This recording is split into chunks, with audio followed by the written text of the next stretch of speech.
Hi friends, নতুন চ্যানেলে আপনাদেরকে স্বাগত জানাই। পোলট্রি খামার। আজ পাখির বয়স 36 দিন। লিফটিং হওয়ার ডেট বলেছে কোম্পানি, সগুনা কোম্পানি। এই ঘরটাই পুরোটাই মোরগ আছে, বাছাই করা। আমার দুটো সেট, পরবর্তী ভিডিওতে দ্বিতীয় সেট আপনাদেরকে দেখাবো। এই পাখিটা মোটামুটি উপর ওয়েট হবে 2300 প্লাস।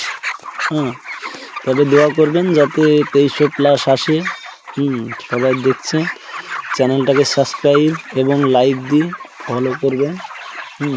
এরকম ভিডিও পেতে অনুপ্রেরিত করুন আমাকে, যেন পরবর্তীতে আমি ভিডিও ছাড়তে পারি। আর আমার চ্যানেলের নাম হলো পাখি পালন। তো আপনাদেরকে সবাইকে আমন্ত্রণ জানাই, আমার পাশে থাকুন।